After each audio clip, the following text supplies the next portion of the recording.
And today is Father's Day. So happy Father's Day to all you fathers out there, myself included. And and it is, of course, June 21st, 2026. And the seasons turn from spring to summer. And we have a great town hall for you this week. In 2 days, there will be primaries in a number of states. Very notably, New York State is one of them. Maryland, we have some endorsed candidates in Maryland that we featured in recent town halls. We had a candidate from New York State that we featured last week, from up in candidate Wilt up in the 25th district, and in Maryland, Wada Blagay and Alex Goldstein in Maryland's 5th and 6th, respectively. Today, we are not going to be featuring themselves, the candidates Claire Valdez, Darializa, Avila Chevalier, and Brad Lander. They're out busy knocking doors, of course, today. Their primary is in 2 days. But one of them is considered to be well ahead of the incumbent. That's Brad Landers, ahead of Dan Goldman. But the other two races are very close. So instead, we're going to have one of our great associates from New York City, former Congressman Jamaal Bowman, talk about those races. He is an advocate for all three of those candidates, and he'll be joining us later in the hour. And then in the second hour, we'll also be joined by Chuck Borges, or Borges, who is running for state senate in Maryland. And among other things, he's going to give us the lowdown on what's going on in that state with data centers. And Wada's race, of course, is being a huge, huge tranche of money has come into that district. But the politics of that are really profound within Maryland right now. And he's going to give us that lowdown. But our first featured guest is going to be very, very, well, he's a PDAer and a close associate of PDA since I've been around as the executive director, the great Kai Newkirk, who, of course, is running, challenging an incumbent Democrat in Central Phoenix, Congressman Stanton. And Kai is just an absolutely exemplary PDA candidate. I mean, in many respects, he's, if you were going to like build from 2004 to 226 and all the featured issues that that PDA focuses upon, nobody really embodies them more than Kai, because his commitment to nonviolence and to peace is unrivaled among that I know among certainly prominent progressive activists in America. And of course, that's a big part of what PDA has been about, and that kind of commitment, though, to peace and nonviolence. It's been a little bit downplayed in the progressive movement ever since, it was very much so in the Iraq War era when this organization was founded. Less so after Bernie Sanders ran for president, and domestic economics, I think, really became the central set of talking points for the progressive left.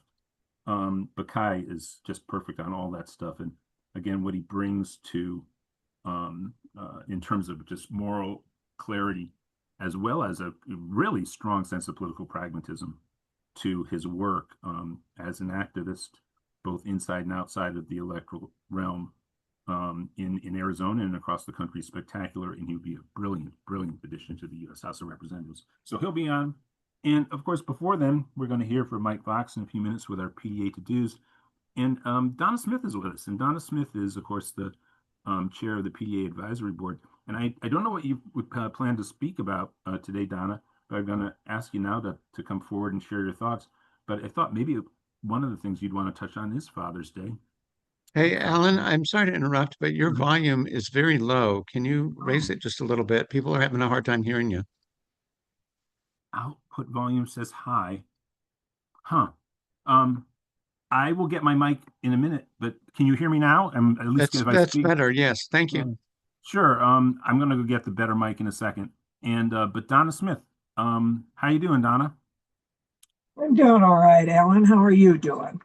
I've been actually really rough. I had pinched nerves in my neck this past week, and when you see the interview that I recorded with Jamaal Bowman, you'll notice I have some patches on my neck that were painkillers, and it's been pretty Oh, brutal. Been pretty brutal. But I've gone through two rounds of physical therapy, which was very painful to endure, but very, very, very helpful. And I'm on the road to recovery there. So that's been really dominating my thinking. Juneteenth 2 days ago, Father's Day today. Um, Very interesting things in What's UK going politics. on? Well, very interesting thing, by Yeah. the way, in UK politics. I follow, people probably know I follow British politics very closely. And it looks like the conservative Labour leader, Keir Starmer, will now step aside tomorrow. And the much more left, especially on economic issues, left progressive uh, former mayor of Manchester, now a new member of parliament for the second bout of his time in parliament, Andy Burnham, will become the new prime minister. There's no general election. It's just the way the system works is if the majority of the members of parliament support this person, they become prime minister. And that's going to happen now. And it's a big, he says explicitly, he wants to move beyond neoliberalism back to an economic politics that center the northern working class in England. So real hope there for Andy Burnham. Good, very good thing there. But Yeah, let's hope. Let's yeah, hope, right? The world is certainly responding differently now that, the emperor has no clothes for sure with the Iran war deal, right? I mean, it's everybody, many people saying we're worse off than we were before we went in. It's a ridiculous thing. And, I have a lot of people who have been talking about that this week, that they feel duped. And it's a good time to talk to people who have kind of been disenfranchised a little bit from everything, to say, hey, yeah, you're right. You're right. Some of us were duped by this man over and over and over again. But first of all, I want to wish the fathers on the call today a good day. I hope your families are spending a little time celebrating you for all that you do for them, especially girl dads. And I think sometimes girl dads don't realize, how important their fathers are to them, not just emotionally, but bringing them forward to think about things in the world and giving them freedom to do so. And Alan, I know you're a girl dad, and I know that you take very good care to make sure your daughter can think as she wishes to think and find her way in the world. And I think that's very important. My father was the same, a World War II veteran. I think some of you probably read the message that we sent out last night. My dad was conservative for his day. Today, he would be considered in the middle of the political pack. I talked about it before. My dad's generation, if you were a Republican, you were kind of, for smaller government, lower taxes. There was a less virulent kind of ugliness to what's going on, and my dad, and I meant many of your parents, I'm sure, would not support any of the Republican efforts going on. Many of you may have seen in Colorado, we have a rather interesting pool of Republican gubernatorial candidates. John Oliver was able to feature them on one of his nights because they're so out there. One of them lives on a compound outside of Colorado Springs. So we're in different times. We're in real different times. And Colorado has 9 days before our primaries coming up. And we have the most obnoxious dark money groups pouring money into races all over the state, whether they're here in the Denver metro area or in other places. My God, the dark money pouring into this. And, there's some of the Dem races where I want to say, hold on, you got to win the general after you get done annihilating each other in this race. One of the funniest ones, and I pass it back to you because I know we have such great guests today and I want to give them the floor. One of the funniest things I saw was there's been a dark money ad with a barking dog to show that one of the candidates is not the watchdog that he or she is supposed to be, right? So that candidate who the dark money was targeting did their own ad, bark with a barking dog. And I thought, oh my God, we have actually lost our frigging minds in this country. We have two barking dog commercials at each other. And what are voters supposed to think? Most voters are not going to be like the people who are on this call with all of us. Most voters are not going to know all dark money or even what that is really. So please talk to your neighbors especially here in Colorado. Talk to your neighbors and friends and say, hey, wait a minute. We have one ad where President Obama's voice from a 6 years ago endorsement is being used to say he endorses the candidate now for a different race. That is not right. But that's what we have going on in our political world right now. And the only way we stop it is with candidates like Kai, with public officials like Jamaal. I mean, people who understand you don't lie to your constituents. You don't treat them like they're stupid. You don't try to pull one over on them. You tell them the truth about what you believe and what you intend to do, not fairy tales about what you can do, but real, actual stuff that you can get done. I think that's what voters want to hear right now. That's what I want to hear. So anyway, Alan, I'm very proud that I've passed along a lot about the urban and rural situation from PDA. I've passed along a lot of things that PDA has offered to candidates, and they've been grateful. So thank you very much to PDA. Alan, I don't know if you saw it. I sent you one positively progressive file. Don't worry about it. We'll do it next week. We'll get it done. 9 days to the primary. I'm done writing postcards. No more postcards. My hands are going to break. Anyway, back to you. Thank you. In a second, right over to Mike Fox. I did want to say, as I mentioned, the UK, by the way, important election in Colombia, and I'm braced for a negative result there. Unfortunately, obviously the set of social issues in Latin America and South American countries are pretty bad. It's easy to run as the opposition. We see this sort of pendulum swinging back, and it looks like Colombia, having had a relatively successful radical left government, will now, like many places in Latin America, swing to the right as we have a very tough on crime candidate, very boisterous and all sorts of glitz around him. He's modeling himself after the guy in El Salvador. It's a very unfortunate result, but I think if we transform the social contract here in the United States, it's going to have a spillover positive effect around the world because we are such a central country in the global system. Thank you, Donna. Mike Fox, our PDA to do for this week. And yeah, by the way, beautiful thoughts as always, Donna. Really, really appreciate it. And appreciate all the work in Colorado too so much. Mike Fox, take it away. Indeed. You rock, Donna, as always. And all right, gang, to-dos. We are slamming and jamming right now, but I would submit that as busy as we are, we possibly aren't as busy as Kai is right this second. And what's absolutely beautiful, let me get to our general to-dos, and I'll close with a shout out about Kai here.